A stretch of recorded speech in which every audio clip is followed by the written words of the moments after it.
Hello বন্ধুরা, সকলকে আরও একবার স্বাগত জানাচ্ছি আমার চ্যানেলে। আশা করছি সকলে খুব ভালো আছো। মনে হচ্ছে না এখন ভোরবেলা, কিন্তু না, এখন ভোর না, এখন বাজে বিকেল 4:30। এখন থেকেই আজকের ব্লগটা আমি শুরু করছি। আজকে যেহেতু বৃহস্পতিবার, আমার পুজো পাঠ সেরে উঠতে উঠতে মোটামুটি 3:30 পৌনে 4 বেজে গেছে। এখন আমি পুজো অনেকক্ষণ, আরও যতটা সময় নিয়ে করতাম তার থেকেও বেশ কিছুদিন ধরে করছি। তার কারণ তোমাদের সাথে আমি কিছুদিন আগে শেয়ার করেছিলাম যে আমার পুজো করতে মাঝে মধ্যে হয় ইচ্ছে করে না, নাম নিতে মানে বলতেও চাই না, বললেও আবার সাবকনশিয়াস মাইন্ডে সব ঢুকে যায়। তো আমি একটা টোটকা করি, করে তারপর উপকার পাই, মানে একটা ভিডিও থেকে শুনে উপকার পেয়েছি। সত্যি বলতে মন অনেক বেশি শান্ত হয়ে গেছে। দেখো, আমি একটা কথা বলি, আমি বলতে চেয়েছিলাম আমি পুজো পাঠ যা করি তোমাদের সাথে শেয়ার করি। লাস্ট বেশ কিছুদিন আগে একজন মানে মহিলা, ভদ্রমহিলা বলবো, মহিলা কি আমি জানি না, পরে আমি সে বিষয়ে বলবো, আমাকে বাজেভাবে কমেন্ট করেছে একটা, মানে আমি যে তোমাদের সাথে পুজো আচ্ছা শেয়ার করি বা এই যে বিভিন্ন টোটকাগুলো যে আমি যে দিদির ব্লগ না সরি উনি ছোট ছোট রিলস দেন ফেসবুকে, অনেকেই চিনবে, আমি নামটা নিচ্ছি না, বেশ শিক্ষিত ভদ্রমহিলা, তিনি বিভিন্ন টোটকা বলেন, তো সেগুলো করে আমি খুব উপকার পাই। আর সবার কাছে তো সব রিলস যায় না, তো আমি করে যখন উপকার পাই, মানে কিছু মানুষকে থাকে না যে বিশ্বাস করতে ইচ্ছে করে, আর এখন তো সবাই জ্যোতিষী, সবাই এই দিন এই করুন ওই দিন তাই করুন, আমি সত্যি মানি না, কিন্তু কিছু মানুষকে ইচ্ছা করে বিশ্বাস করতে, যেমন স্বামীজিকে বিশ্বাস করতে ইচ্ছে করে। এই দিদির মধ্যে কেন জানি না আমার একটু স্বামীজির ইয়ে পাই, মনে হয় যেন স্বামীজি আবার মেয়ে রূপে জন্মগ্রহণ করেছেন, দেখতেও কিছুটা ওরকমই লাগে। যাই হোক, ওই দিদির রিলস থেকে আমি জেনেছিলাম, করে উপকার পেয়েছি, তোমাদের জানিয়েছি। তো এক মহিলা কি বলবো, এত বাজে কমেন্ট করেছে। তারপরে প্যাড যে আমি দেখিয়েছিলাম মেট্রো থেকে কিনেছি, বলছে মেট্রোতেই বাড়ি করে নিন না, মেট্রোর পাশেই বাড়ি করে নিন, সারাক্ষণ ওখানেই বসে থাকতে পারবেন, ভগবান আমাকে যদি কোনোদিন দেন আমি নিশ্চয়ই মেট্রোর পাশে বাড়ি করতে পারবো, কিন্তু আপনাকে তো আরও অধঃপতনে নিয়ে যাবে। কারণ যে মানুষ এভাবে কথা বলতে পারে সে এমনিই সুখী নয়, কারণ একজন সুখী মানুষ আর একজনকে সুখ বা আনন্দ দিতে পারে, আর যে যার কাছে যেটা থাকে, যে যেটা দিতে পারে ভগবান, মানে সে সেটাই দেয়। তোমার কাছে যদি আনন্দ থাকে তুমি আমায় আনন্দ দেবে, বা আমার কাছে যদি ভালো কিছু থাকে আমি তোমাদের ভালো কিছুই দেবো। তো যাই হোক, তারপরে প্যাড নিয়ে বলে নাকি সোশ্যাল মিডিয়াতে প্যাড নিয়ে কেন বলছেন, জানি আমি নাকি জানি না আমার মানসিকভাবে আমি অসুস্থ, এটাও জানে না যে কাউকে মানসিকভাবে অসুস্থ বলা সেটা জামিন অযোগ্য ধারায় দণ্ডনীয় অপরাধ। তো আমি রেখে দিয়েছি স্ক্রিনশট। তারপরেও এগুলো বলেছে, দেখো আমাকে তো কেউ পয়সা দেয় না, যে পুজো পাঠ বা কোনো মন্দিরে আমাকে পয়সা দেয় না যে তুমি এগুলো বলো, ঠাকুরের মানে ঠাকুরের এগুলো প্রচার করো, আমি আমার ভেতরের ভক্তি থেকে করি, আমায় ঠাকুর করায় তাই আমি করি, আমার ভালো লাগে আমি করি।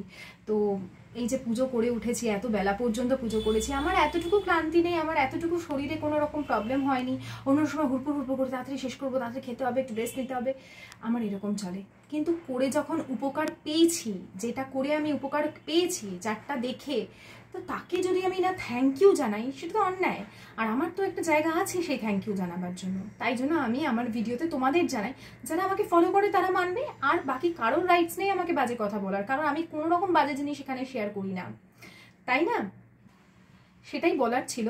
এখন যেটা করব সেটা হচ্ছে, আমি জাস্ট কিছুক্ষণ আগে খেয়ে দিয়ে উঠেছি, ওরা অনেকক্ষণ খেয়ে নিয়েছে, ওদের 2:30টার মধ্যে খাওয়া হয়ে গেছে, ঘুমিয়েও পড়েছে। আজকে হচ্ছে আয়ুষ্মানদের স্কুলে টিচার্স ডের সেলিব্রেশন ছিল, তো তার জন্য ওদের স্কুল ছিল আজকে, তাড়াতাড়ি ছুটি হয়ে গেছে, আর ছুটি হয়ে গেছিল। আর আয়ুষ্মানদের কালকে যতদূর সম্ভব ছুটি আছে। তো আর আয়ুষ্মানের না শরীরটা খুব একটা ভালো না, গলায় ব্যথা হয়েছে, কালকে খুব কোল্ড ড্রিঙ্কস খেয়েছে, তার উপর অনেকক্ষণ স্নান করেছে, রাত্রির থেকে গলা ব্যথা করছে। কালকে ওর ইংলিশ ক্লাসে টিচার্স ডে সেলিব্রেট করেছিল, তো ম্যাম মনে হয় কোল্ড ড্রিঙ্কস খাইয়েছেন, হয়েছে যথারীতি ওর গলা ব্যথা। এমনিও সিজন চেঞ্জ হচ্ছে, কিছু করার নেই, তো সবই হবে, তাও খাবে, আমরাও খেয়েছি, তাও গলা ব্যথা হয়েছে, এইভাবেই বাচ্চাদের বড় হয়ে যেতে হবে।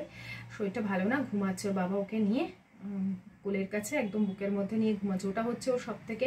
ওর বাবা ওকে একটু জড়িয়ে ধরলে, আমাদের হয় না এক সময় মা যদি শরীরটা খারাপ হতো, মা যে বুকের কাছে নিলে একটা শীতল হয়ে যায়, ওর হচ্ছে বাবা সেটা, যে যদি ও কোনো কারণে টেনশানে থাকে বা কোনো কিছু নিয়ে ফ্রাস্ট্রেটেড আছে, ওর বাবা যদি ওকে বুকে জড়িয়ে নেয় না, ওর যেন অনেকটা মনে হয় রিলিফ হয়ে গেল। ওর বাবা যদি বলে ঠিক আছে কিছু, আমি বলি না বলি, ওর যদি কোনো অন্যায় করে আমি বলি বাবাকে বলিস না, ও তবু ওর বাবাকে বলে দেবে। সেদিন ওর খেলা খেলতে গেছিলো, কোন নিয়ে গেছিলো, ওর বাবা 6টা কোন কিনে দিয়েছিল ওকে, গোল কিপিংয়ের জন্য। সেই কোণের মধ্যে ওর বাবা বলেছে তুই কটা নিয়েছিস, 4টে নিয়েছিস তো? বলে হ্যাঁ 4টে নিয়েছি, বলে ও 6টা নিয়ে গেছিলো।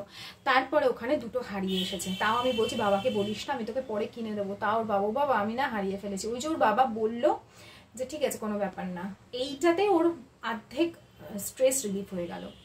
তো সেই জন্য ওর বাবা দুপুরবেলা নিয়ে ওকে ঘুমিয়েছে, এখন দুজনে ঘুমাচ্ছে, আমি আর শুইনি। এমনি বাইরের ওয়েদারটা ভীষণ ভালো, কিছুক্ষণ আগে কারেন্ট চলে গেছিলো, তো ঘরটা অন্ধকার অন্ধকার, বাইরে প্রচণ্ড মেঘ করেছে, তাই গুড় করছে মেঘ। ভীষণ ভালো লাগছে আমার, আর মনটাও ভীষণ শান্ত আছে। তো ভাবলাম আজকে না অনেক দিন একটা কেক বানাই না, অনেক দিন, আজকে একদম পারফেক্ট একটা কেক বানাবো। তো তার জন্য আমি কিছু জিনিস বার করে রেখেছি, দেখো কম্পাউন্ড চকোলেট, তারপরে ময়দা বার করেছি, টক দই বার করে রেখেছি, আর এখানেও কিছুটা টক দইয়ের সাজও রয়েছে। এটাকে ভালো করে সাজটা ছেঁকে নিয়ে রেখে তারপরে আমি মানে দই বসাবো, এখনই বসিয়ে দেবো। আর এই যে পেঁয়াজ কেটেছিলাম ডিম ভাজবো বলে, তো ডিম ভাজা আজকে আর লাগেনি, ওই যা হয়েছিল কী হয়েছিল পরে না হয় বলবো। আপাতত ভাবলাম একটা নিরামিষ কেক বানাই, বুঝলে? অনেকেই আমার কাছ থেকে নিরামিষ কেকের রেসিপি চেয়েছিলে, তো ভাবলাম বানাবোই যখন তোমাদের সাথে শেয়ার করি আর ব্লগটাও শুরু করে দিই। চলো এবার কথা না বলে বানাতে থাকি। প্রথমে ভাবলাম একটা চকলেট কেক বানাই, আর তারপরে ভাবলাম না অনেকদিন ব্রাউনি বানাই না, আজকে একটা ব্রাউনি বানাই।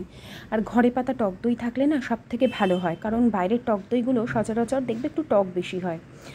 আর সত্যি কথা বলতে গিয়ে আমার ঈশ্বরের কৃপায় আমার কাছে যতজন মানুষ আছে তারা আমার সমমনস্ক, তারা আমার মতন মানুষের সাথে কথা বলে। আমি যখন এগুলো শেয়ার করি তারা নিজেরাই বলে যে পায়েল এখনকার মানুষরা কথা বলতে ভুলে গেছে। যাই হোক, সেই তবুও খারাপ লাগা থাকে, আর আমি সেগুলো সমস্ত ঈশ্বরের কাছেই জানাই। তো তোমরা যখন ভালো কমেন্ট জানাও সেগুলো যেমন আমি ঈশ্বরের কাছে জানাই, আর যার যে সমস্যা হয় আমাকে বলো, আমি সব ঠাকুরকে, কারণ আমার ঠাকুরের সাথেই গল্প হয়, তেমনই খারাপ লাগাগুলোও ঠাকুরের পায়েই জানাই। যাই হোক, চলো রেসিপিটা শেয়ার করি। ভীষণ সোজা, অনেকেই জানো, তাও আমি শেয়ার করছি একদম পারফেক্ট ব্রাউনি রেসিপি, যেটাকে ফাজি ব্রাউনি বলতে পারো। তো টক দই নিয়ে নিয়েছিলাম 1 কাপ মতন প্রায়, আর তার সাথে নিয়েছিলাম 1/2 কাপের একটু কম সাদা তেল। তো সেটাকে ভালো করে একসাথে মিশিয়ে নিয়েছি। কোনো ব্লেন্ডারের প্রয়োজন নেই, যে তোমাকে মানে বিটার, ওই যেটা হ্যান্ড হুইস্কগুলো থাকে ওইটা দিয়ে করে নিলেই হবে। ওটা একটা কিনে রেখো, কেউ যদি নাও কেনো ওটা কিনে রেখো। 1 কাপের একটু সামান্য কম চিনি নিয়েছি। আমি তোমাদের একদম চায়ের কাপের মেজারমেন্ট দেখাচ্ছি, তোমরা যে কাপ নেবে, যে মাপের কাপ নেবে সেই মাপে সেম এইভাবে করো। এরপরে ওই চিনিটাকে গুঁড়ো করে নিয়েছিলাম, গুঁড়ো করেই মেশাবে, না হলে ওই চিনিটা গুলতে সময় লাগবে। তারপরে টক দই, সাদা তেল আর এই চিনিটাকে খুব ভালো করে কিন্তু আমি মিশিয়ে নিচ্ছি। তো যদি তোমাদের কাছে কেনা টক দই থাকে, প্যাকেট টক দই নিও, ঠিক আছে, মিষ্টির দোকানের নিও না। এরপরে আমি একটা ছাঁকনির মধ্যে, এই প্রসেসটা ভীষণ ইম্পর্টেন্ট, সেটা কেক বানাও বা ব্রাউনি, এই যে ছেঁকে নেওয়া, তাহলে না এয়ারগুলো ঠিকঠাক মানে যায় এবং পারফেক্টভাবে কেক বা ব্রাউনিটা ফুলে। তো এখানে আমি 1 কাপ তো প্রথমে ময়দা নিচ্ছি। কীভাবে 1 কাপটা মেজার করবে দেখো, একটু চেপে চেপে নেবে, তাহলে বুঝবে যে কতটা তোমার ভেতরের দিকে মানে গ্যাপ আছে। তো এরপরে আমি ময়দাটা তো দিলাম ছাঁকনির মধ্যে, যত ড্রাই জিনিসপত্র আছে এর মধ্যে আগে দিয়ে নেব। তো 1 কাপ প্রথমে দিয়েছিলাম, তারপরে আর সামান্য দিলাম। এরপরে আমার কাছে একটা কোকো পাউডার ছিল, যে কোনো ব্র্যান্ডের কোকো পাউডার নিতে পারো। আমি এখানে 2.5 চামচ মতন কোকো পাউডার দিলাম। এটা একটু ডার্ক বলে আমি 2.5 চামচ দিলাম। যদি যেটা একটা থাকে ক্যাডবেরি কোম্পানির, ওটাও খুব ভালো, ওটা একটু লাইট হয়, তোমরা ওটা 3 চামচ দিও। এরপরে আমি 1/2 চামচ, চা চামচের 1/2 চামচ আমি বেকিং পাউডার দিলাম, আর তারও কম, মানে তারও 1/2 আমি দিলাম বেকিং সোডা। যেহেতু এটা এগলেস, তাই বেকিং পাউডার বেকিং সোডা দুটোই দিতে হবে। সামান্য পরিমাণে নুন দিলাম, দিয়ে এখন এটাকে খুব ভালো করে আমি ছেঁকে নিলাম। এই প্রসেসটা কিন্তু করতেই হবে। তো অনেকের কাছে হয়তো এই স্টিলের ছাঁকনিটা নেই, তারা কিন্তু এই প্লাস্টিকের যেগুলো দিয়ে আমরা আটা চালি বা আটা ছেঁকে নিই, সেই প্লাস্টিকের ওগুলো দিয়েও করতে পারো। একসময় আমি ওগুলো দিয়েই করতাম, পরে আস্তে আস্তে এগুলো কিনেছি। তো এরপরে আবার আমি ওটাকে ওই হুইস্কারটা দিয়ে ভালো করে ঘুটে নিলাম। এরপরে আমি কিন্তু ওইটার মধ্যে আর কোনো রকম দুধ অ্যাড করবো না বা ওটাকে পাতলা করবো না, যেরকম থিক, কারণ ব্রাউনি কিন্তু একটু থিকের মধ্যেই থাকে। এরপরে আমার কাছে একটা কম্পাউন্ড চকোলেট আছে, এগুলো তো যেহেতু আমি বেকিং করতে ভালোবাসি, আমি আবার চকো চিপসটা কিনি না, তার বদলে কম্পাউন্ড চকোলেটটা কিনি। তো তো এখানে এই ঢাকনা মতন আমি ভ্যানিলা এসেন্স দিচ্ছি। তোমরা বলবে চকলেট কেক বানাচ্ছো, ভ্যানিলা এসেন্স কেন দিচ্ছ? এটা একটা কেকের ফ্লেভার আনে ভ্যানিলা এসেন্সটা। ভ্যানিলা কেক হলেই যে তোমাকে ভ্যানিলা এসেন্স দিতে হবে এমন কোনো কথা নেই। ভ্যানিলা এসেন্স আমরা অনেক কিছুতে দিতে পারি। তো কম্পাউন্ড চকোলেটটা ওর মধ্যে কিছুটা কেটে কেটে দিয়ে আমি ওর মধ্যে মিশিয়ে নিলাম। এখন আমি কেক টিনটাকে রেডি করে নেব। মাইক্রোওভেন ওদিকে আমি 180 ডিগ্রি সেলসিয়াসের দিয়ে 5 মিনিটের জন্য প্রিহিট করতে দিয়ে এসেছি। আমাকে যদি তোমরা বলো, আমি মাইক্রোওভেনের কিছু ভালো ভালো রেসিপি শেয়ার করব। যারা মাইক্রোওভেন কিনেছো, কনভেকশন কার আছে এবং কনভেকশন নেই আমাকে কিন্তু মেনশন করে দেবে, সেই বুঝে আমি কিছু রেসিপি শেয়ার করব। মাইক্রোওভেন যা শুধু আছে সেখানেও কিন্তু ভালো কেক হয়, তো খুব কম সময় হয়, মানে হয়তো কনভেকশনের মতন এত ভালো হবে না, তবে মাইক্রোওভেনেও কেক হয়। তো সেটাও আমি শেয়ার করবো। কারণ দেখো, মাইক্রোওভেন কিনে শুধুমাত্র খাবার গরম করবার মধ্যে তো তোমার পয়সাটা তো চলে যায়, এটা আমার মত। প্রথম যখন আমি ট্রাই করতে ভয় পেতাম, তারপরে ভাবলাম যে পয়সা দিয়ে যখন মাইক্রোওভেনটা কিনেছি সেটাকে তো আমাকে ইউজ করতে হবে, ফেলে রাখা মানে তো জিনিসটা অপচয় না। তো তোমরা আমাকে বলো, আমি বেশ কিছু মাইক্রোওভেন রেসিপি শেয়ার করব। যদিও ইউটিউবে প্রচুর পেয়ে যাবে, তবু আমার বন্ধুরা যারা আমার ব্লগ দেখো, আমি খুব সিম্পল ঘরে যেরকম রান্নাবান্না হয় আমি তো সেরকমই করি। এক্সট্রা হাবি জাবি কিছু করা ওগুলো আমার দ্বারা হয়ও না।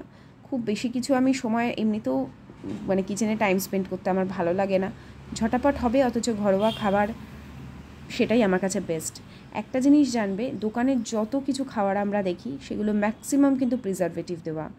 সে তুমি মিষ্টির দোকানের মিষ্টি খাও বা যেটাই খাও না কেন, জিনিসকে দীর্ঘদিন ভালো রাখার জন্য তারা অনেক কিছু, যেগুলো আমরা নামও জানি না হয়তো, অ্যাড করে, যেগুলো হয়তো তাদের জন্য করাটা উচিতও না, হলে তো তারা লস করবে না। কিন্তু আমরা ঘরে সেই জিনিস কিন্তু বেশি দিন রাখতে পারবো না, তাই ঘরোয়া জিনিস খাওয়া সবসময়ের জন্য বেটার। তো এরপরে আমি ওই কিছু বাদাম, আমার কাছে ছিল আমন্ড আর কাজু বাদাম, এই ছোটো ছোটো টুকরো করে নিয়েছিলাম কাঁচি দিয়ে, সেগুলোকে ওপর থেকে সাজিয়ে দিচ্ছি। একটু ময়দা ছিটিয়ে নিয়েছিলাম, ময়দা না দিলে কিন্তু এই বাদাম টাদামগুলো যেহেতু ভারী হয়, এগুলো সব নিচে গিয়ে কেকের নিচে গিয়ে থিতিয়ে যাবে। তো সেই জন্য অল্প করে ময়দা ছড়িয়ে নিলে এগুলো কখনোই ওপর থেকে, মানে ওপরেই এটা সেট থাকবে, নিচের দিকে যাবেই না। এরপরে আরও কিছুটা চকলেট আমি টুকরো টুকরো করে ওপর ছড়িয়ে দিলাম, এতে মুখে একটা চকলেটি ভাব পড়বে না, ভীষণ ভালো লাগে খেতে। এরপর প্রিহিট হয়ে গেছে, আমি 190 ডিগ্রি সেলসিয়াসে আমি প্রথমে 25 মিনিটের জন্য দেব, 26 মিনিটের জন্য দিলাম, পরে আরও কিন্তু 5 মিনিট লেগেছিল। ওদিকে কেক বসিয়ে এসেছি, আর কিচেনের অবস্থা যে কেক বানাবার পর কি হয় সেটা শুধু আমরাই জানি। তো এখন ভালো করে আগে কিচেনটা গুছিয়ে নিই। দেখো, আমি কিন্তু আমাদের লাঞ্চের পর প্রায় বাসন ধুয়েই ফেলেছিলাম, সব কড়াই ডেচকি যা যা ধোয়া সব ধুয়ে ফেলেছিলাম, আর ওগুলোকে তোলা হয়নি। এখন ওগুলোকে তুলে দেবো, কারণ আরও বেসিনে বাসন পড়ে গেছে অনেক। তো আমি না ছাঁকনির মধ্যে করে কিছুটা দই আর কি, যেটুকু বাকি ছিল ছেঁকে রাখবো, তাহলে সাজুটা বেশ ঠিক হবে আর দইটা ভালো বসবে। তো একটা কি দেখেছি আমি, কোন দইতে জানো তো বেশি জল কাটে, দইয়ের টেম্পারেচারটা যদি ঠিক না থাকে, মানে খুব উষ্ণ হয়ে গেছে, খুব ঠান্ডা হয়ে গেছে, অথবা একটু বেশি গরম আছে, তাহলে কিন্তু সেই দইতে পরের দিন দই বসে কিন্তু জল কেটে যায়। আর যদি তুমি একদম পারফেক্ট গরম বসাতে পারো, উষ্ণ গরম যেটা, তাহলে কিন্তু একদম চাক বাঁধানো দই হবে। সাজের ওপর কিন্তু সবসময় নির্ভর করে না, করেই না ইনফ্যাক্ট। তো এরপরে আমার এখানে বাসন কুসন ধোয়া হয়ে গেল, বেসিনে যে কটা ছিল বেসিনটাও ক্লিন করে দিই আর একেবারে পরিষ্কার করে রেখে দিলাম। এই ফাঁকে কেকটাও হয়ে গেছে, কিন্তু আজকে ভেবেইছিলাম বিকেলের দিকে লিকার চা খাবো আর তার সাথে এই ব্রাউনি দিয়ে খাবো, এটা ভেবেছিলাম। তো সত্যি বলতে এতটা ভালো হয়েছে ব্রাউনিটা, এটা যদি আমি ছড়ানো যে ব্রাউনির ট্রেগুলো থাকে সেখানে করতাম বেশি ভালো হতো। এই সময় প্রায় 6টা বাজে, আয়ুষ্মানকে এখনও তুলিনি, ভাবছি ঘুমুক, আমি আগে কিছুটা কাজ সেরে নিই।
গলায় খুব ব্যথা হয়েছে।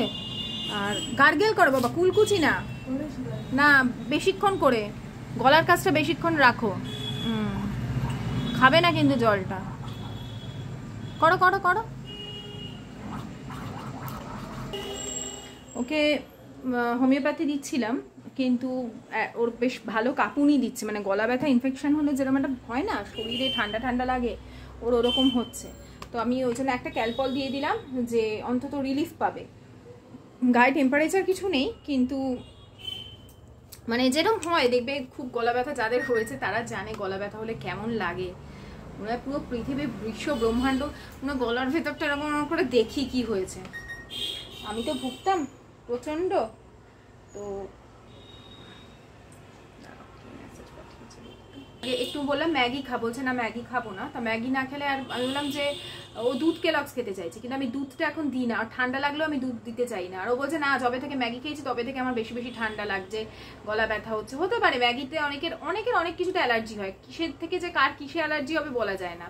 ও বলছে যবে থেকে আমি ম্যাগি খাওয়া শুরু করি, আগেও ছোটবেলা ও বলতো, যখনই ওর কাশি সর্দি এসব হতো, বলতো মা দেখো গতকাল ম্যাগি খেয়েছি সেই জন্য হয়েছে। ও কোনোদিনই খুব একটা ম্যাগি প্রেমী না। মাঝখানে খুব ওকে বন্ধুদের দেখে টেকে ম্যাগি খাওয়ার একটা, নিজে খাবো, তারপরে ওই যে ইয়েটা কিনলাম না আবার চপস্টিকটা, ছোটবেলাও ছিল চপস্টিক দিয়ে খাওয়া, ছোট থেকে অভ্যেস করেছে চপস্টিক দিয়ে খাওয়া। তো চপস্টিকটা কিনলো, ওটা দিয়েও খেলো কদিন। যাই হোক, এখন দিই কেকটা ওকে কেটে, আগে বিছানাটা একটু ঠিকঠাক করে দিই। দেখো, আমারও কিন্তু অনেক কিছু থাকে, বা আমাদের প্রত্যেকেরই থাকে। যদি আমার ভিউজের জন্য আমি ভিডিও করতাম, কার না সংসারে ঝামেলা হয়, এগুলোই কিন্তু মানুষকে বেশি অ্যাট্রাক্ট করে। কিন্তু আমি কখনো সেগুলো তোমাদের সামনে তুলে ধরে ভিউজ তুলতে চাইনি। আমার মনে হয়েছে আমি দিলে মানুষকে ভালো কিছুই দেব, যে আমি যেটা চাই আমি যেন মানুষকে সেটাই দিতে পারি। তো আমার বিভিন্ন কথা শুনে তোমরা মনের জোর পেয়েছো যে পায়েল যদি পেরে থাকে আমরাও পারবো, আমাদেরকেও পারতে হবে, ভালো থাকতে হবে। জীবনের উত্থান পতন তো আছেই, তারপরেও ভালো থাকা যায়। আমরা কাউকে ফোর্স করি না আমাদের ভিডিও দেখো, মানুষ ভালোবাসে তাই তারা দেখে। কাউকে না হলে কিন্তু কেউ ঘাট ধরে বলতে পারবে না তুমি আমার ভিডিও দেখো, তুমি দেখতে বাধ্য। আর সব থেকে বড় কথা, আমি যে কথাগুলো বলি সেগুলো আমার ছোট থেকে শিক্ষার ফল। দ্বিতীয়ত, আমি সারাদিনে কী ধরনের কাজ করি, কাদের সঙ্গে মিশি, কী ধরনের ভিডিও দেখি, কী ধরনের জিনিস আমি আমার ভেতরে নিচ্ছি, তার প্রতিফলন। আমি কোন কোন ভিডিও দেখি, কীরকম ধরনের কথা শুনি, সেগুলোই কিন্তু আমি আমার ভিডিওর মধ্যে দিয়ে জানাই। এবং আমার জীবনে এগুলো একটা আলাদাই পরিবর্তন এনেছে, যেটা আমায় স্বীকার করতেই হবে। পুরো যেরকম হয়, এবার থেকে এগলেসই বানাতে হবে। ব্রাউনি কখনো এগ দিলে স্পঞ্জি কেক টাইপের হয়ে যায়, একদম ফাজি যেটাকে বলে।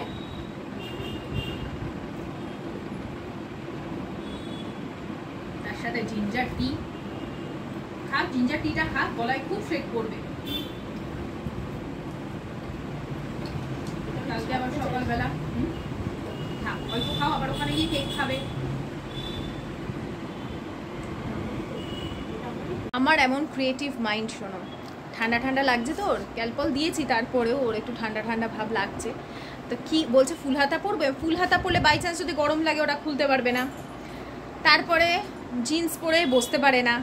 তো কী করবো, দেখো ওকে কি করেছি। একটু দূরে যা দেখাই। ওর এই ট্রাউজারটা আছে, যেটা ইয়ে থেকে কিনেছিলাম আমরা, জুডিও থেকে, তার উপরে ওকে একটা হোয়াইট গেঞ্জি পরিয়েছি। পরিয়ে না, ওটা জুডিওর না, এটা ম্যাক্সের। এই শার্টটা কেচে তোলা ছিল, তা আমি বললাম যে তুই এক কাজ কর, এটা ইয়ে টিম আপ করে পরে নে সাদার ওপর, তাহলে যখন যদি ওর গরমও লাগে ও খুলে রাখতে পারবে। আর যদি ওর এখন ঠান্ডা লাগে তুই বাটনটা লাগিয়ে নে। কিন্তু শার্টটা একটু ছোট, আর গেঞ্জিটা একটু বড় সড়োই কিনেছিলাম। গেঞ্জিটা নতুন গেঞ্জি। চুলটা আঁচড়া বাবাই, কোথাও বেরোনোর আগে চুল আঁচড়াতে হয়। চুলটা আছে না শোনা, তাহলে তোমার আস্তে আস্তে ইয়েটা তৈরি হবে, সীতাটা তৈরি হচ্ছে না। সীতা ওই সেদিন দিয়ে পাটি একটা সীতা। বলছি কি, তুমি কোথাও যাচ্ছ? 10 টাকা পাটি। টিচার্স ডে সেলিব্রেশনে যাচ্ছে, বেরিয়ে গেছে, কার্ডটা নিয়ে যেতে ভুলে গেছে, আবার আসছে মনে হয় নিতে। এই যে এটা মিয়োমোড়ো থেকে কেক কেনা হয়েছে, তার সাথেই এটা দেওয়া হয়েছিল। আয়ুষ্মান লিখেছে দেখো, যারা যারা বন্ধুরা সবাই মিলে কন্ট্রিবিউট করেছে তাদের নাম দিয়ে, তারপরে ও একটা এরকম ছোট করে স্যারের জন্য লিখেছে। এখন কত কিছু ইউনিক বেরিয়ে গেছে, তাই না? হ্যাঁ, এই তো আসছি। কি রে, আগের বারও ভুলে গেছিলি তুই? এর মানে দুদিন আগে আমি ছোলার ডাল ভিজিয়ে সেদ্ধ করে রেখেছিলাম, আর ছোলার ডালটা করাই হচ্ছিল না। বিভিন্ন ধরনের রান্না আছে, বা আশিস যেমন গতদিন চিকেন নিয়ে এলো, চিকেন ফ্রাইড রাইস করলাম, তো সেই জন্য আর সেদ্ধ অবস্থাতে ফ্রিজে দুদিন ধরে ছিল। ভাবলাম আজকে রাত্রিবেলা লুচি ছোলার ডাল করি। অ্যাকচুয়ালি একদিন জলখাবারে করবার খুব ইচ্ছা ছিল, বহুদিন হয়ে গেছে আমার ঘরে লুচি হয় না। তো এখানে আমি অল্প দেখলে সর্ষের তেলই দিলাম, তার মধ্যে হিং দিলাম, গোটা জিরে দিলাম, কিন্তু গরম মশলা আমি এখন দেবো না, কারণ আমার ঘরে গরম মশলা বানানো আছে, সেই মশলাটা পরে দেব। আর দিলাম কিছুটা আদা বাটা, আদাটা ছিল না, জায়ের ঘর থেকে নিয়ে এলাম। আর এখানে দেখো কীরকমভাবে আমি সিদ্ধ করি, পুরোপুরি সেদ্ধ করি না, কিন্তু আঙুল দিয়ে চিপলে সহজে ভেঙে যাবে। একদম গলে গেলে আমার ঘরে কেউ এই ছোলার ডাল খেতে পছন্দ করে না। তো জল দেওয়ার পর সেটাকে ভালো করে শুকিয়ে নিয়েছে। এখন দেখো ডালটা কিন্তু একদম চেয়েও নেই, আবার মানে একদম গলেও যায়নি। বেশ কিছুটা আরও জল দিলাম, কারণ এখন মশলাপাতি দিয়ে কিন্তু আমি এটাকে বেশ কিছুক্ষণ আরও ফোটাবো। একটু বেশি করেই জল দিয়ে দিলাম। এরপরে পরিমাণ মতন লবণটা দিলাম, আবার চিনি দিলাম, আর দিয়ে দিলাম গরম মশলা। এরপরে আমি এটা কিছুক্ষণ ফুটলে পরে একটা সাদা সাদা ফেনা মতন হয়ে যাবে, তার মধ্যে লাস্টে আর কি আমি ঘি অ্যাড করব। ওই জন্যই কিন্তু আমি তেলটা অল্প দিয়েছিলাম। তো এই যে বাইরের কেনা যে ঘিটা ছিল মর্টনের, সেই ঘিটা দিয়ে কিছুক্ষণ ঢেকে রেখে দিলাম। এদিকে আমি ময়দাটা মেখেই রেখে দিয়েছি, শুধুমাত্র এক একটা করে ভাজবো। একটা কাপড় পেতে নিয়েছি, আর চাকি বেলুনি আমি সবসময় একটা প্লাস্টিকের মধ্যে রাখি। এতে কি হয়, চাকি বেলুনির মধ্যে অনেক সময় ধরো এই বেলা হয়তো আমি মাজলাম না, তো আটার গুঁড়ো লেগে থাকে, আরশোলা বা কোনো মুখে আর কি দেবে না। আরশোলা ভীষণ আটার গুঁড়ো দেখলেই আসে আর কি। তো সেই জন্য একটা প্যাকেটের মধ্যে করে রাখলে যদি আটার গুঁড়োও লেগে থাকে বা আটার দাগ লেগে থাকে, সেখানে কোনো রকম আরশোলা এসে চেটে দেওয়ার সম্ভাবনা নেই। আর এই যে ময়দা মেখে একদম রেখে দিয়েছিলাম, এখানে কোনো রকম আটা মেশাইনি বা কিছু না, যেরকম ছোটোবেলা ময়দার লুচি খেতাম সেরকমই। সেদিন একটা ভিডিওতে দেখলাম যে আমরা কিন্তু ম্যাগি ছোটো থেকে খেয়েছি, জানি হয়তো বলবে এগুলো খাওয়া ভালো নয়, কিন্তু ম্যাগিও আমরা ছোটোবেলা থেকে খেয়েছি। লুচি বলতে ছোটোবেলা ময়দার লুচিই জানতাম। আর সেই জানি না তোমরা কেউ গেছো কিনা, বাটি নিয়ে যেতাম দোকানে ডালডা আনতে, সেই ডালডার লুচি। কই তখন এত কেউ বলতোও না ময়দা খাওয়া খারাপ, এই খাওয়া খারাপ, সাদা তেল কি ডালডা খেতাম, কেউ কিন্তু কিছু বলতো না। এখন এই মোবাইলের যুগে এই খারাপ ওই খারাপ সবটাই আমাদের মাইন্ডসেটে বসিয়ে দেওয়া হচ্ছে। তবুও যে যেটা লাইফস্টাইল লিড করে খুশি থাকে সেরকম করাই ভালো। আর দেখো আমার হাতে প্রত্যেকটা লুচি কিন্তু ফুলে, যতই যেরকম কম তেলে করি আর বেশি তেলে ভাজি না কেন, বড় বড় লুচি হয়। আর আমি খুব ছোট ছোট লুচি করি না, যাতে চারটে করে খেলেও মানুষের পেট ভরে যায়, এই হচ্ছে ব্যাপার। যত তাড়াতাড়ি হয়, বললাম যে কিচেনে খুব বেশিক্ষণ থাকতে আমার ভালো লাগে না। তো ভেজে ভেজে রাখছি। আশিসের আজকে একটা খুব ইম্পর্টেন্ট কাজ ছিল, ফিরেছেও অনেকটা রাতে। আমি গরম করে মাইক্রোওভেনে দিয়ে দেবো, কিন্তু খুব বেশিক্ষণ আমি ওই কিচেনে দাঁড়িয়ে কাজ করব, এটা আমার ঠিক ভালো লাগে না। কারণ মোটামুটি সারাদিনই আমি কিচেনে থাকি, যখন যেটা হয় সেই বেলা রান্না সেই বেলা করি। তো এদিকে দেখো লুচিগুলো হয়ে গেল, আমি একটা গামলার মধ্যে এরকমভাবে সাজিয়ে রেখে দিচ্ছি। তো এই দেখো টোটাল আমি এখানে 14খানা লুচি করে রেখে দিলাম। আমি রাতে 2টো খাবো, খুব বেশি হলে 3টে খাবো। হ্যাঁ, আর যদি থেকে যায় সকালবেলা বাসি লুচি আমি খাবো না, আমি খেতে পারতাম আগে, এখন খাবো না। জানি না বাই চান্স যদি আবার আগের মতন হয়, সেই ভয়ে খাবো, মানে ভয়ে ঢুকে গেছে একটা, বুঝেছো তো? সবই মানসিক, আমার যত শরীরে প্রবলেম ম্যাক্সিমাম মানসিক। তাই এখানে তাহলে আশিস খেয়ে নেবে, ও বাসি লুচি খেয়ে নিতে পারবে, কিছু করার নেই। আমরা বাসি লুচি আগে চা দিয়ে খেয়ে নিতাম, আর এখন ভাবলেই আমার ভয় লাগছে। এখন এটা না রেখে দিই, আশিস আসুক, একদমই গরম আছে, ভেজে রেখে দিলাম। এখানে দইয়ের সাজুটা নিয়ে নিয়েছিলাম, যেটা আমি ছাঁকনি করে রেখেছি আর কি ছেঁকে, ওটা দেখাতে ভুলে গেছি আর কি, ক্যামেরাটা অফ ছিল। ভালো করে ওটাকে আগে আমি ওই ঘটিটার মধ্যে মাখিয়ে নিয়েছিলাম, তারপরে উষ্ণ গরম দুধটা দিয়ে দিয়েছি। আর ওই সেরামিকের বাটিটা ফাঁকা ছিল, কিন্তু এই ঘটিটার মধ্যে আগের দিন পেতেছিলাম, ভাবলাম এটাতে বেশ অনেকটা দুধ আছে, ধরে যাবে যা আছে। আর বাকি যে সাজুটা সেটা একটা বাটি করে তুলে রাখছি, একদম থিক কার্ড তো ভালো দইটা বসবে। তো এদিকে আর কিছু করার নেই, রাতে আর গ্যাসটা মাঝামাঝির ব্যাপার নেই, ভালো করে মুছে রেখে দিলাম। আর ওই যে লুচি ভাজার যে তেলটা সেটা ঢেকে রেখে দিলাম। বিছানার উপর কিছু জামা কাপড় ছিল, সেগুলো ভাঁজ করে রেখেছি। দুটো চাদর কিনেছি যেন, সন্ধ্যেবেলা বেরিয়ে পরে তোমাদের ভিডিওতে দেখাবো। আর যা যা আমার শপিং হচ্ছে সব পরে তোমাদের একসাথে দেখাবো। তো বিছানাপত্র ঠিকঠাক করে নিচ্ছি, ঝেড়ে ঝুড়ে পরিষ্কার করে নিচ্ছি। আমি কিন্তু রাতে প্রত্যেক দিন বিছানাপত্র ঝেড়ে ঘরদোর ঝাড় দিয়ে তারপরে শুতে যাই। এগুলো বহুবার তোমাদের সাথে শেয়ার করেছি, কারণ সত্যি বলতে আমি নিজে ভীষণ পজিটিভ ফিল করি। আমার মনে হয় একটা ভালো ঘুম হয় একদম ঘরদোর ক্লিন থাকলে। আর রাত্রিবেলা ঘর ঝাড় দিয়ে ময়লা কখনো ঘরের বাইরে ফেলবে না। ঘরের মানে তোমার বাড়ির ভেতরে যে ডাস্টবিন আছে সেখানে রেখে দাও, বাইরে থ্রো করো না। তো আজকের ভিডিওটা এখানেই শেষ করছি বন্ধুরা। সকলে খুব ভালো থেকো, আবার আসছি আগামীকাল। ততক্ষণে যে টাটা, বাই বাই।